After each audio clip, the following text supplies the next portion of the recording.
কাজ করতে করতে মাথার দিকে তাকাই নিয়ে মাথার উপর দিকে দেখি ধোঁয়া উঠছে না কুয়াশা দিচ্ছে, কিছুই বুঝতে পারিনি। তারপরে বেরিয়ে গেলাম ডিউটি থেকে বেরিয়ে যাই, এই যে কুয়াশা আচ্ছন্ন রাস্তায়। তারপরে ইয়ারাও আমার সঙ্গে হয়ে গেলো, ইয়ারা হোটেলে কাজ করে আমার।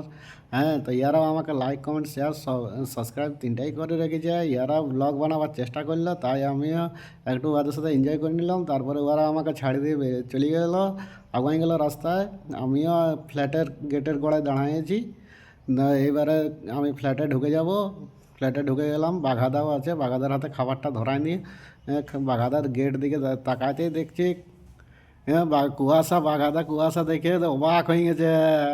কুয়াশা দেখার পরে বাঘাদা মোবাইলটা চালাইলো, চালাই নিয়ে আবার ভেতর দিকে ঢুকবার মুহূর্তে আর একবার তাকাই নিল, ঢুকিয়ে গেল রুমে। লাইক কমেন্ট শেয়ার বন্ধুরা সাবস্ক্রাইবটা করে, ভিডিওটা যদি ভালো লাগে থাকে তাহলে সাবস্ক্রাইবটা অবশ্যই করে থাকবে।